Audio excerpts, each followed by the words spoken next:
उत्तर प्रदेश के सीएम योगी आदित्यनाथ पहुंचे प्रयागराज। परेड मैदान में बने हेलीपैड पे उतरा हेलीकॉप्टर। मुख्यमंत्री योगी आदित्यनाथ ने कहा, संगम पर गंगा जी की पूजा की जिम्मेदारियों को दौड़ यूपी के प्रयागराज में। सीएम ने काफिले के पीछे दौड़े। कमिश्नर नगर आयुक्त ने मेलाधिकारी संतों से बोले, योगी महाकुंभ हमारा प्रशासन एवं सरकार नहीं। महाकुंभ 2025 को लेकर सीएम योगी ने कड़ी बड़ी बैठक का प्रयागराज में उच्च अधिकारियों के साथ। सीएम योगी ने बैठक महाकुंभ 2025 के लोगों और वेबसाइट की लॉन्च। सीएम योगी के निर्देश 10 दिसंबर तक हर कार्य होगा पूरा। प्रयागराज महाकुंभ 2025 के शुभ अवसर पर प्रमुख स्नान पर्वों के दौरान यूपी सीएम योगी नाथ जी के आदेश अनुसार वीआईपी प्रोटोकॉल पूर्णतः स्थगित रहेगी। इसके प्रत्येक श्रद्धालु को समान भाव से पुण्य स्नान कर अवसर प्राप्त होगा। प्रयागराज में मुख्यमंत्री योगी नाथ आदित्य ने संगम तट स्थित बड़े हनुमान जी के मंदिर पर पूजा अर्चना किया। महाकुंभ 2025 की तैयारियों के सिलसिले में प्रयागराज दौरे पर पहुंचे सीएम योगी ने धार्मिक अनुष्ठान के साथ बड़े हनुमान जी का आशीर्वाद लेकर कौशाम्बी महेंद्र कुमार त्रिपाठी की है खबर। मैं आज की इस मीडिया ब्रीफिंग में आप सबका स्वागत करता हूं। आज यहां पर हमें दुनिया के सबसे बड़े आध्यात्मिक और सांस्कृतिक इवेंट प्रयागराज महाकुंभ 2025 के लिए आयोजित इन बैठकों के क्रम में मैं आप सबका भी हृदय से स्वागत करता हूं। आज प्रातःकालीन सत्र से ही हम लोगों को प्रयागराज में आने, संगम तट पर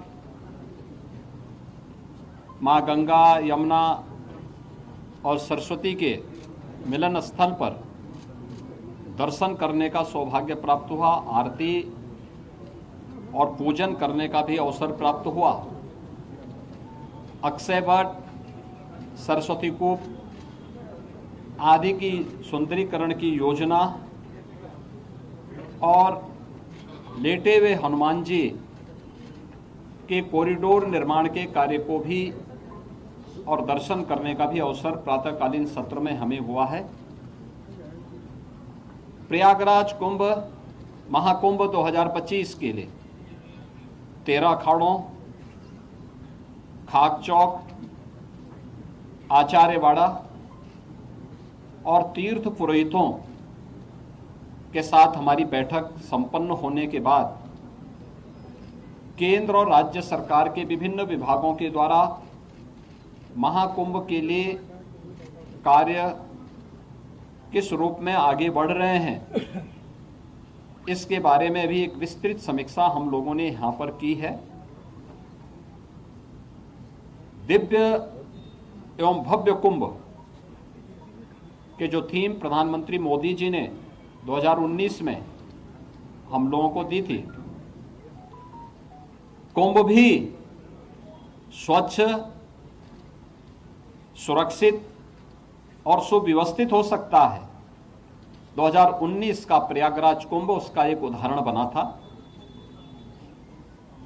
वह एक्सपीरियंस उत्तर प्रदेश टीम के पास है और उस अनुभव का लाभ लेते हुए 2025 के महाकुंभ की तैयारी युद्ध स्तर पर आगे बढ़ चुकी है।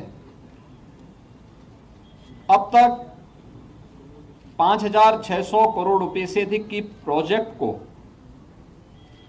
प्रयागराज को भी भव्य और सुंदर बनाना है। 2019 में प्रयागराज की शोभा पर पूरी दुनिया आकर्षित हुई थी। लगभग 24 करोड़ श्रद्धालु जनों ने प्रयागराज आकर के संगम में स्नान किया था और इतने बड़े आध्यात्मिक और सांस्कृतिक आयोजन में सहभागी बने थे। लगभग 100 के आसपास देशों के राजनयिकों ने भी यहां पर आकर के इस बड़े आयोजन में भागीदार बनकर के भारत की आध्यात्मिक और समृद्ध सांस्कृतिक परंपराओं का अवलोकन करने का उन्हें भी अवसर प्राप्त हुआ था और उसी को और भव्य रूप देने के लिए हम लोगों ने यह कार्रवाई विभिन्न विभागों ने प्रारंभ की है, जिसमें उत्तर प्रदेश सरकार के साथ साथ केंद्र सरकार के भी रेलवे के द्वारा, एयरपोर्ट अथॉरिटी के द्वारा, भारतीय राष्ट्रीय राजमार्ग प्राधिकरण के द्वारा और भी अन्य विभागों के द्वारा मिलकर के बेहतरीन तरीके से अपने कार्यों को आगे बढ़ाया जा रहा है। यद्यपि जब कुंभ का आयोजन होता है तो उस समय संगम में जल का जो स्तर होता है उस समय लगभग ये 8 से 10 हजार क्यूसिक वाटर वहां पे होता है। आज प्रातःकालीन सत्र में हम लोगों ने देखा है जल की मात्रा भी लगभग 2.25 लाख से लेकर 2.5 लाख क्यूसिक वाटर अभी यहाँ पे जल है। जल को रिसीट होने में अभी 10-12 दिन लग सकता है, लेकिन कुंभ की तैयारी में, महाकुंभ की तैयारी में फिलहाल कोई बाधा नहीं है और हम लोगों ने एक डेडलाइन दी है कि 15 दिसंबर तक हर हाल में सभी प्रकार के कार्य, निर्माण के कार्य संपन्न होने के साथ ही कुंभ के दायरे को भी बढ़ाने का कार्य 2013 के प्रयागराज कुंभ की तुलना में इस बार उससे दुगने से अधिक क्षेत्र में कुंभ फैलेगा। हमारा प्रयास होगा कि पीक डे के दिन जो मुख्य मुख्य पर्व हैं, पौष पूर्णिमा 13 जनवरी से लेकर के और महाशिवरात्रि 26 फरवरी तक, ये जो अलग अलग पर्व पड़ेंगे जिसमें पौष पूर्णिमा है, मकर संक्रांति है, मौनी अमावस्या है, बसंत पंचमी है, माघी पूर्णिमा है और शिवरात्रि है। इन 6 प्रमुख त्योहार जो स्नान होंगे, पर्व और त्योहार पड़ेंगे, पीक डे के दिन छोड़ करके शेष अन्य दिनों पर किसी भी श्रद्धालु को 1 किलोमीटर से अधिक पैदल न चलना पड़े। 7,000 से अधिक परिवहन निगम की बसेज, शटल बसेज यहाँ पे सेवा के लिए लगाई जाएंगी, इलेक्ट्रिक बसेज लगाई जाएंगी और भी व्यवस्था यहाँ पर हम लोग देने का कार्य कर रहे हैं। प्रयागराज महाकुंभ के बहाने एक भव्य और दिव्य रूप में देखने को मिलेगा। सुरक्षा के लिए भी बेहतरीन तैयारियां की जा रही हैं। आर्टिफिशियल इंटेलिजेंस के टूल्स का भी इस्तेमाल किया जा रहा है और कहीं भी किसी भी प्रकार की कोई असुविधा नहीं होगी।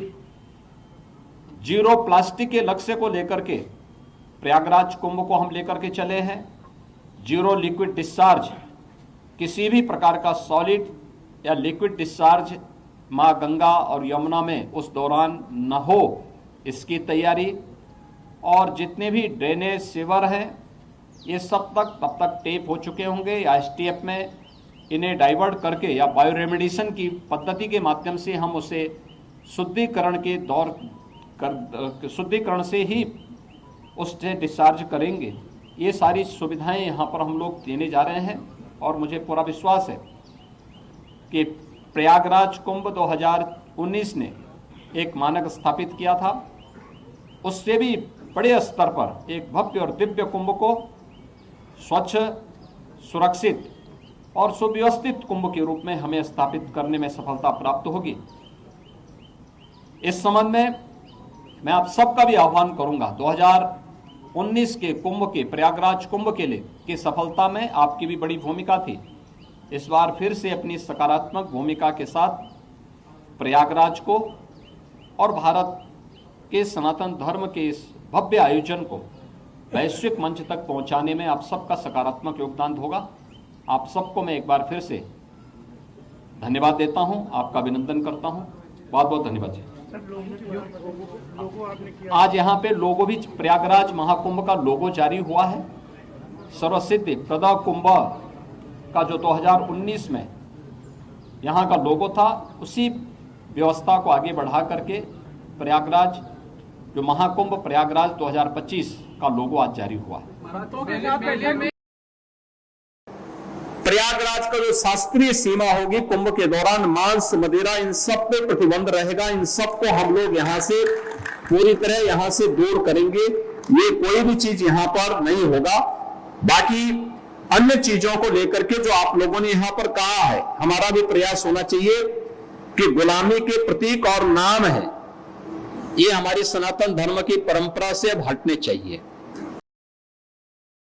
मुख्य पर्व जो होंगे स्नान के, उस दौरान वीआईपी और वीवीआईपी के प्रोटोकॉल सस्पेंड रहेंगे। यह हम पहले से ही सुनिश्चित करेंगे और इसको हमें हर हाल में लागू करना है। दूसरा, एंटी ड्रोन सिस्टम यहाँ पे लागू होना चाहिए।